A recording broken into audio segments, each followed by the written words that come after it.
أجمعين. الحمد لله رب العالمين، والصلاة والسلام على أشرف الأنبياء والمرسلين وعلى آله وأصحابه أجمعين. أما بعد، أعوذ بالله من الشيطان الرجيم. بسم الله الرحمن الرحيم. وما أرسلنا من قبلك إلا رجالا نوحي إليه فاسألوا أهل الذكر إن كنتم لا تعلمون. صدر گرامی، علماء کرام، حاضرین جلسہ، پردہ نشین، خواتین اسلام، اللہ تعالیٰ کی مہربانی، اس کا احسان اور کرم ہے آج کا یہ عظیم الشان اجلاس، جس میں آپ نے علماء کرام کا بیان اور شعراء کا کلام سماعت فرمایا. میں آپ کی خدمت میں قرآن کی اس آیت کے حوالے سے ایک اسلامی عقیدے کی تفصیل ذکر کرنا چاہتے ہیں، اس لیے کہ اسلام میں اصل عقیدہ، اگر عقیدہ درست ہے، قرآنی ہے، آسمانی ہے، رحمانی، تو انسان کے اعمال پر ثواب کا ترتب ہوگا.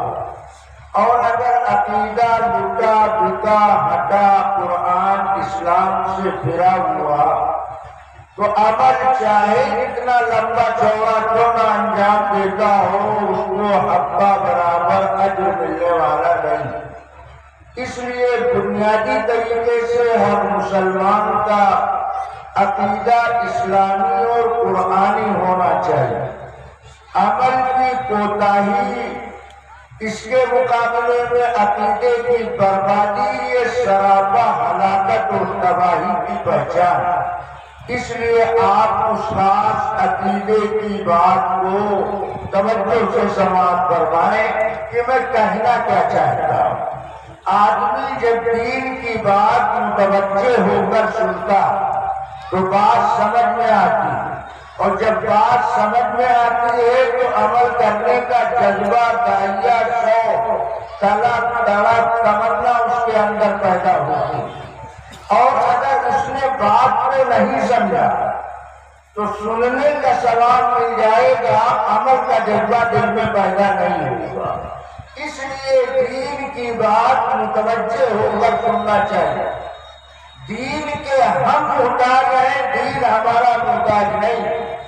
جب دین کے محتاج ہم ہیں تو دین کی بات توجہ کے ساتھ سننا چاہیے.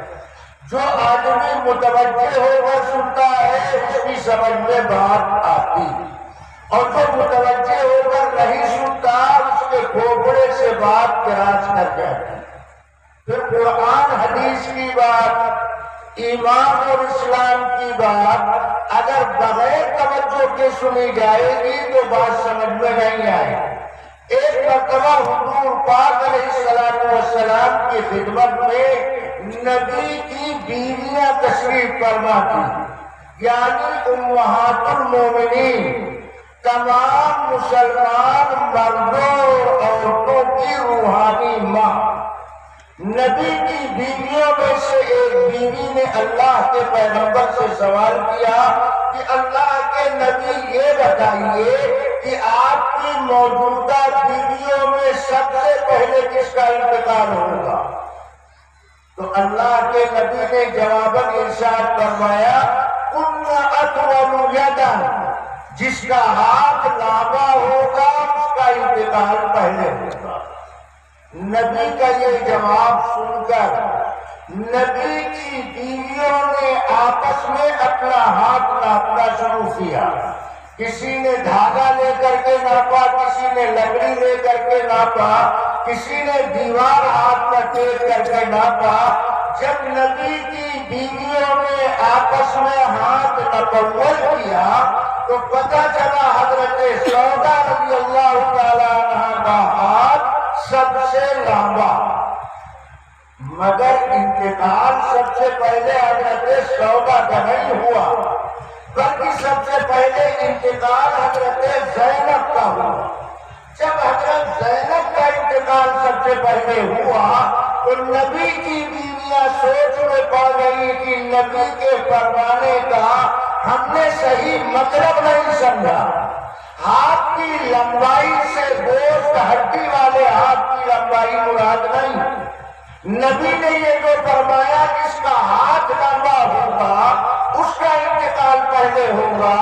اگر ہاتھ کی لمبائی سے گوشت ہڈی والے ہاتھ کی لمبائی مراد ہوگی تو سب سے پہلے حضرت سودا کا انتقال ہونا چاہیے، اس لیے کہ ان کا ہاتھ سب سے لمبا تھا۔ انتقال حضرت زینب کا سب سے پہلے ہو رہا ہے، یہ اس بات کی علامت ہے کہ ہاتھ کی لمبائی سے گوشت ہڈی والے ہاتھ کی لمبائی مراد نہیں۔ نبی کی بیویاں دوبارہ نبی کی بات سمجھنے کے لیے غور کرنے کے لیے بیٹھی کہ ہاتھ کی لمبائی سے نبی کے فرمانے کا مطلب کیا۔ تو نبی کی بیویوں میں سے ایک بیوی نے کہا کہ اہل عرب ہاتھ کی لمبائی کا جملہ سخاوت کے موقع پر بھی استعمال کرتے ہیں۔ نبی کی بیویوں میں حضرت زینب رضی اللہ تعالی عنہا بہت زیادہ سخی کثرت سے صدقہ خیرات کرنے والی، مدینہ کی گلیوں میں ان کو ام المساکین کے لقب سے یاد کیا جاتا تھا۔ تو نبی کی بیویوں نے مجتمع ہو کر یہ فیصلہ کیا کہ ہاتھ کی لمبائی سے گوشت ہڈی والے ہاتھ کی لمبائی مراد نہیں ہے، بلکہ ہاتھ کی لمبائی سے مراد اللہ کے راستے میں خرچ کرنے کے لیے ہر وقت ہاتھ کا کھلا ہونا مراد۔ اب آپ سوچئے جب نبی کی بیویوں کو نبی کی بات سمجھنے کے لیے اتنی محنت کرنے کی ضرورت ہے تو ہماری آپ کی کیا حیثیت ہے کہ ہم کھڑے کھڑے پڑے پڑے دین کی بات سمجھ جائے؟ نہیں، ہمیشہ دین کی بات محتاط بن کر کے سننا چاہیے، تب دین کی بات سمجھ میں آتی۔ اب آپ تھوڑی دیر کے لیے اسی طرح متوجہ ہو کر ہماری بات سماعت فرمائیں۔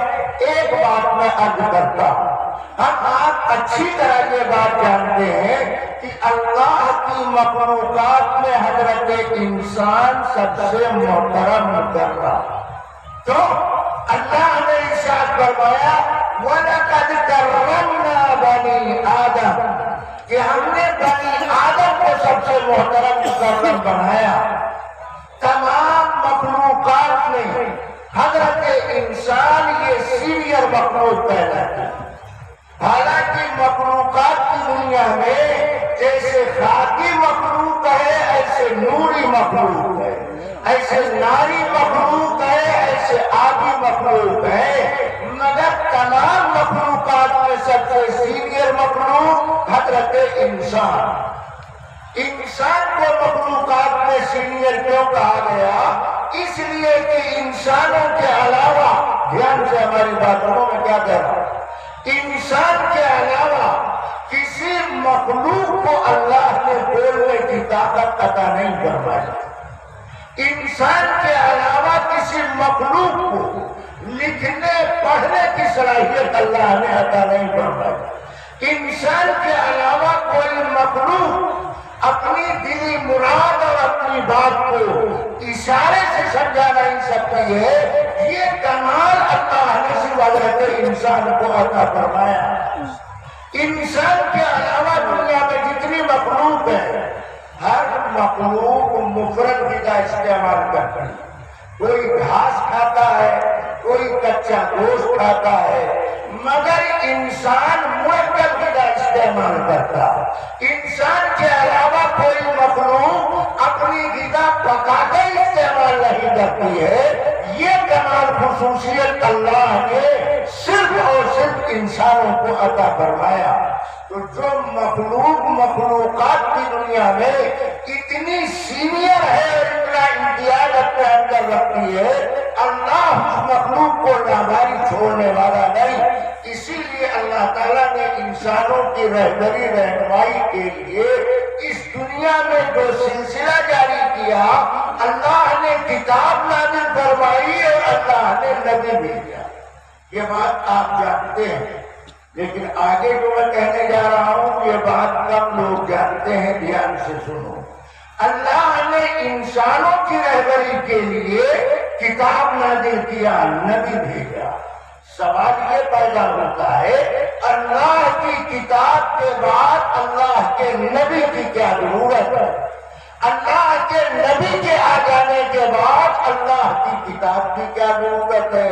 جب کتاب بھی اللہ کی طرف سے اور نبی بھی اللہ کی طرف سے، تو اللہ کی کتاب کے نازل ہو جانے کے بعد اللہ کے نبی کی کیا ضرورت؟ اسی لیے جو لوگ اسلامی عقیدے کی طاقت نہیں سمجھتے وہ پرچون کی دکان پر بیٹھ کر یہ فیصلہ کر دیتے ہیں کہ انسان کی ہدایت کے لیے صرف قرآن کافی۔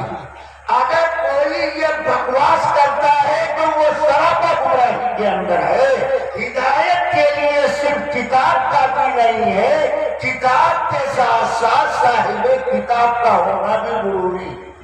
اسی لیے کتاب کو کتاب اللہ کہا جاتا ہے اور نبی کو نبی اللہ کہا جاتا ہے۔ کیا مطلب؟ کتاب بھی اللہ کی طرف سے، نبی بھی اللہ کی طرف سے۔ تو کتاب کے آ جانے کے بعد نبی کے آنے کی کیا ضرورت اور نبی کے آ جانے کے بعد کتاب پہ اترنے کی کیا ضرورت؟ سوال آپ کی سمجھ میں آیا؟ کون سوال سمجھ رہا ہے؟ ہمیں پتہ بھی رکھنا چاہیے، ورنہ 12 بجے کے وقت میں تو بولنے والے بھولنے لگتے ہیں، سننے والے کتنا سمجھ پاتے ہیں کہ تو بہت بات کا مسئلہ ہے۔ اللہ کی کتاب اور اللہ کا نبی، کتاب کے بعد نبی کی ضرورت کیوں؟ میں اس کا جو جواب دیتا ہوں دھیان سے سنو۔ اللہ کا ضابطہ قاعدہ اصول دستور ہے کہ اللہ ہمیشہ اپنی کتاب نبی کے پاس بھیجا کرتا۔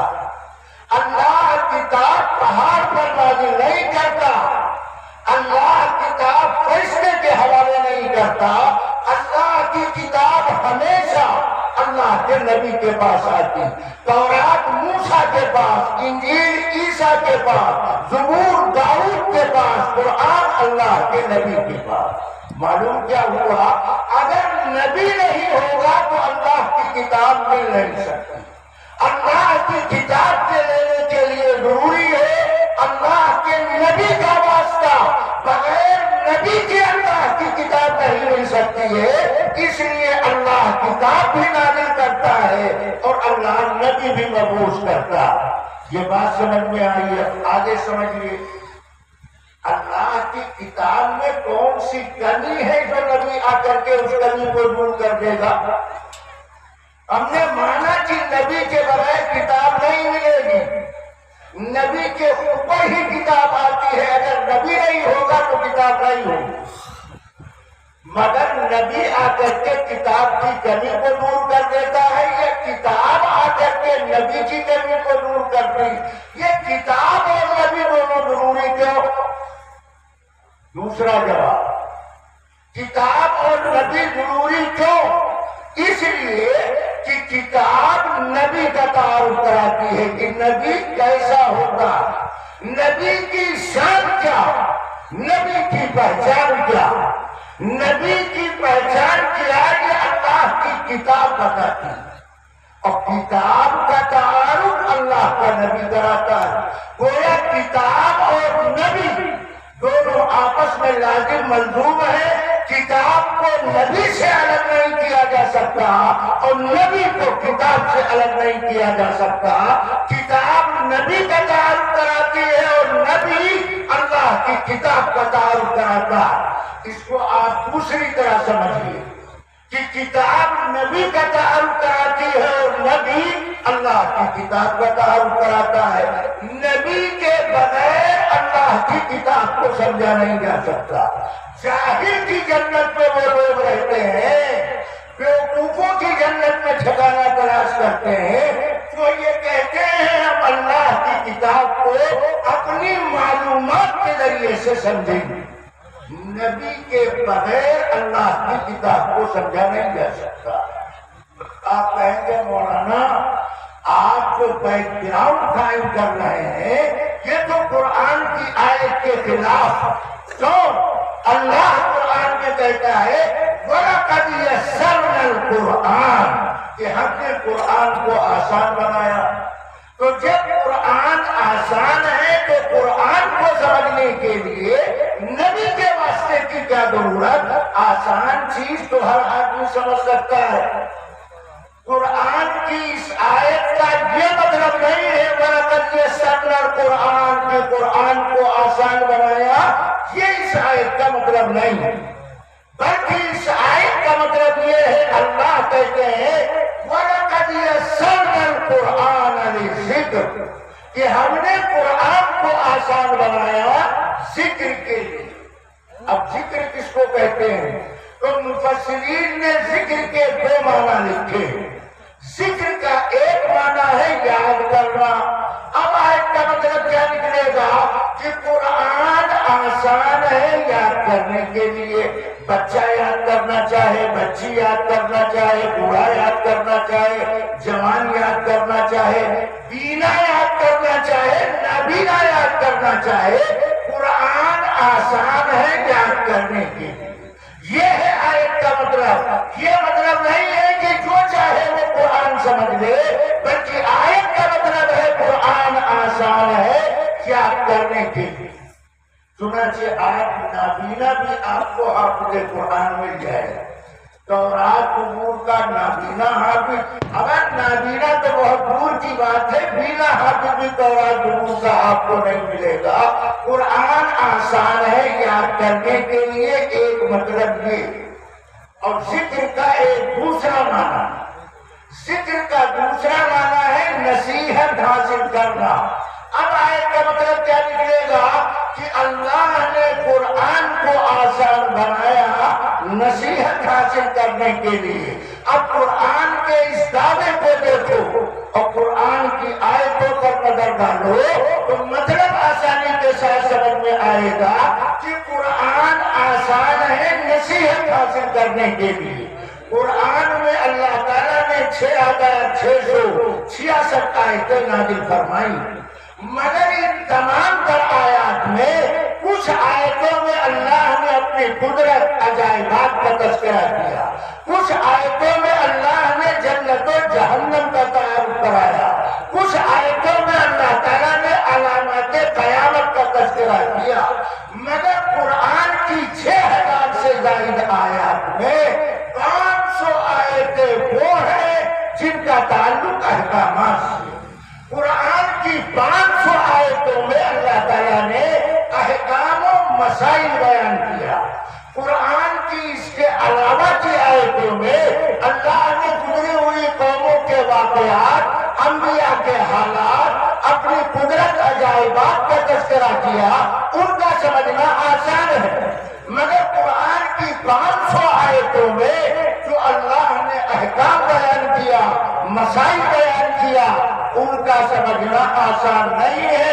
قرآن میں وضو کا مسئلہ، طہارت کا مسئلہ، طلاق کا مسئلہ، نماز کا مسئلہ، نکاح کا مسئلہ، تربیت کا مسئلہ، تجارت کا مسئلہ، یہ تمام تر مسائل قرآن میں ذکر کیے گئے۔ ان مسائل کا سمجھنا آسان نہیں۔ ان مسائل کے سمجھنے کے لیے اللہ کے نبی کا واسطہ چاہیے۔ اگر نبی کا واسطہ ختم کر دیا جائے تو اللہ کی کتاب نہیں ملتی ہے، اور اگر نبی سے رابطہ ختم کر دیا جائے تو قرآن کے احکامات و مسائل پر عمل ممکن نہیں ہوتا۔ اس لیے اللہ کی کتاب بھی ضروری ہے اور اللہ کے نبی کا آنا بھی ضروری۔ یہ بات آپ کی سمجھ میں آئی۔ اب دوسرا سوال سنو۔ دوسرا سوال یہ ہے آدم سے لے کر کے عیسیٰ علیہ السلام تک ایک نبی کے بعد دوسرا نبی آتا تھا، دوسرے کے بعد تیسرا، تیسرے کے بعد چوتھا، مگر حضرت محمد رسول اللہ صلی اللہ علیہ وسلم کے بعد اب قیامت آئے گی، کوئی نیا نبی نہیں آئے۔ تو سوال یہ ہے آپ سے پہلے عیسیٰ تک ایک نبی کے بعد دوسرا نبی، اور آپ کے آ جانے کے بعد کوئی نیا نبی نہیں، اب قیامت آئے گی نیا نبی نہیں آئے گا۔ ایسا کیوں؟ ایسا اس لیے کیا گیا کہ آپ سے پہلے جو انبیاء آئے اس زمانے میں جو احکامات اللہ نے ان نبیوں کو دیا وہ مسائل احکامات اس وقت کے لیے تو کافی ہیں، قیامت تک کے لیے ناکافی۔ اور حضرت محمد رسول اللہ صلی اللہ علیہ وسلم کو اللہ تعالیٰ نے جو احکام و مسائل عطا فرمایا ہے اب وہ قیامت تک کے لیے کافی ہے۔ اس لیے اب آپ کے آ جانے کے بعد قیامت کی صبح تک کوئی نیا نبی رسول پیغمبر آنے والا نہیں۔ آپ سے پہلے انبیاء کے زمانے کے احکامات و مسائل ان زمانے کے لیے کافی ہے، قیامت تک کے لیے ناکافی ہے، اور آپ کے زمانے کے مسائل یہ قیامت تک کے واسطے کافی ہے۔ اس لیے آپ کے تشریف لانے کے بعد اب قیامت کی صبح تک نیا نبی نہیں آئے گا۔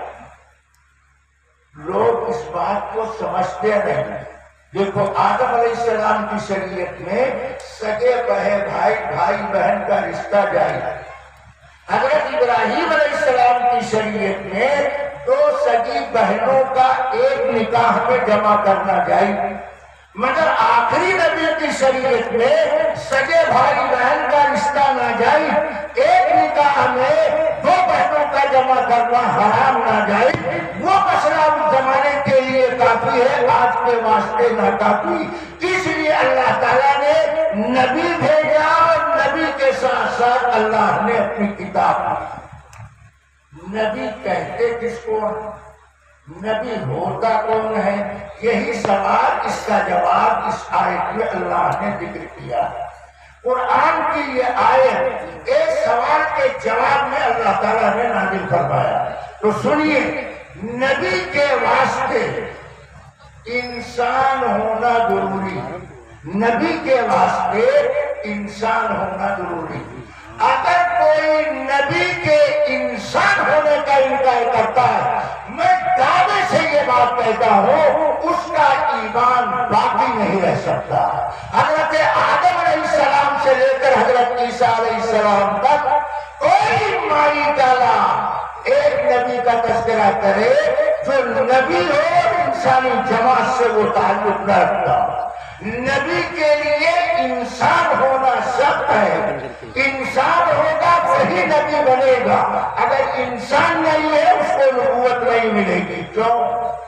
فرشتے بھی اللہ کے مخلوق ہیں، فرشتوں کو نبی کیوں نہیں بنایا گیا؟ فرشتے تو سراپا نورانی مخلوق ہے، نور سے پیدا، گناہ کا کام کرتے نہیں، فرشتوں کو نبوت کیوں نہیں دی گئی؟ اس لیے کہ اصلاح انسانوں کی مقصود ہے، انسانوں کی اصلاح کے لیے نبی چاہیے۔ اگر فرشتہ نبی بن کر آتا تو انسانوں کی اصلاح فرشتہ نبی کے ذریعے سے ہو نہیں سکتا۔ کیوں؟ فرشتہ روزہ رکھنے کا طریقہ تو بتا دیتا، افطار کرنے کا طریقہ فرشتہ کیسے بتاتا؟ فرشتہ روزہ رکھنے کا طریقہ بتاتا، کیوں؟ فرشتے کھاتے پیتے نہیں، تو روزہ رکھنے کا طریقہ فرشتہ نبی بتا دیتا، افطار کرنے کا طریقہ فرشتہ نبی کیسے بتاتا؟ انسان کی ضرورت فرشتہ نبی بن کر آنے میں پوری نہیں ہو سکتی ہے، اس لیے اللہ نے کسی فرشتے کو نبی نہیں بنایا۔ فرشتے نبی کو اللہ نے بنایا نہیں، انسان کی ہدایت مطلوب ہے۔ فرشتہ اگر نبی بن کر کے آتا تو انسان کی ہدایت کا سامان ہو نہیں سکتا۔ دوسری مثال، اگر فرشتہ نبی بن کر آتا تو میاں بیوی کے حقوق کی ادائیگی کا مسئلہ فرشتہ کیسے بتاتا؟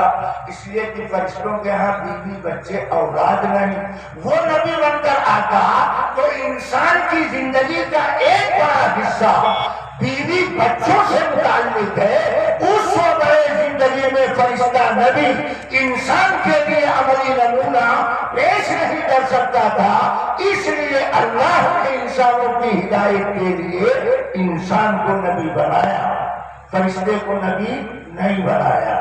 اب دوسرا سوال سنو، جیسے مرد انسان ایسے عورت بھی انسان، جیسے مرد انسانی جماعت سے تعلق رکھتے ہیں ایسے عورت بھی انسانی جماعت سے تعلق رکھتی۔ تو نبی کے لیے پہلی شرط ہے انسان ہونا اور دوسری شرط ہے نبی کے واسطے مرد ہونا۔ یہ قرآن کہہ رہا ہے، میں نہیں کہہ رہا ہوں۔ نبی کے لیے انسان ہونا ضروری اور نبی کے واسطے مرد ہونا ضروری۔ اس سے یہ مسئلہ کلیئر ہوا کہ غیر انسان نبی نہیں ہو سکتا، جیسے فرشتے کو نبی نہیں بنایا گیا، اور مرد کی قید لگا کر اللہ نے بتا دیا کہ عورت کو نبوت نہیں دی جائے گی، عورت کو نبیہ نہیں بنایا جائے گا۔ جتنے نبی آئے ہیں سب انسانی جماعت سے تعلق رکھتے ہیں۔ تو اب ذرا سوال کرو، عورت بھی جب انسان ہے تو عورت کو نبوت کیوں نہیں دی گئی؟ آپ لوگ جواب جانتے ہوں گے کیوں؟ آپ نے اپنی بیوی سے اس مسئلے پر تبادلہ خیال کیا ہوگا کہ جتنے نبی آئے ہیں سب مردوں میں سے آئے، کسی عورت کو نبوت نہیں دی گئی۔ کیوں نہیں دی گئی؟ جب عورت بھی انسان ہے، نبی کے لیے انسان ہونا ضروری، تو جب عورت بھی انسان ہے تو عورت کو نبوت کیوں نہیں ملی؟ میں اس کا دو جواب دیتا ہوں۔ پہلا جواب، مرد اور عورت کے مسائل احکامات میں فرق ہے۔ اب وہ جو موزہ بیچنے والے ہیں، دستانہ بیچنے والے، ان کی سمجھ میں دین کی گہری باتیں نہیں آتی، وہ سطحی باتیں پڑھتے ہیں اور سطحی سوچ اپنے اندر رکھتے ہیں۔ دین کے سلسلے میں سوچ بچار کے لیے گہرائی اور گہرائی چاہیے۔ مرد عورت کے مسائل میں فرق ہے، قرآن پر ہے، حدیث پر ہے، آپ کو پتہ چلے گا۔ میں تفصیل میں جائے بغیر اجمالی طور پر عرض کرتا ہوں، اسلام کے جتنے مسائل ہیں، احکامات ہیں، اس کی تین قسمیں ہیں، دھیان سے سنو۔ اسلام کے مسائل کی تین قسمیں۔ اسلام کے کچھ مسائل وہ ہیں جس میں مرد اور عورت دونوں شریک، اور اسلام کے کچھ مسائل وہ ہیں جو صرف عورتوں کے واسطے ہیں، اس میں ایک مرد بھی شریک نہیں، اور اسلام کے کچھ مسائل وہ ہیں جو صرف مردوں کے واسطے ہیں، اس میں ایک عورت شامل ہے۔ یہ اسلام کے مسائل کی تین قسمیں نکلی۔ اب تینوں کی میں الگ الگ مثال لیتا ہوں۔ اسلام کے وہ مسائل جو مشترک کہلاتے ہیں، جس میں مرد عورت دونوں شریک، جیسے نماز پنجگانہ پڑھنا، روزہ رکھنا، حج کرنا، زکات دینا، یہ وہ مسائل ہیں جس میں مرد عورت دونوں شریک ہیں۔ البتہ اس میں بھی عورت کی رعایت کی گئی ہے۔ ایام ممنوعہ میں عورت سے نماز معاف کر دی جاتی ہے، نماز کی قضا اس کے ذمہ نہیں ہے، روزے کی قضا اس کے ذمہ ہے، مگر فرضیت میں مرد عورت دونوں شریک۔ اسلام کے وہ مسائل جو صرف عورتوں کے لیے، جیسے طلاق کی عدت گزارنا، یہ صرف عورت کے ذمہ ہے، مرد کے ذمہ نہیں۔ عدت وفات گزارنا، یہ صرف عورت کے ذمہ ہے، مرد کے ذمہ نہیں۔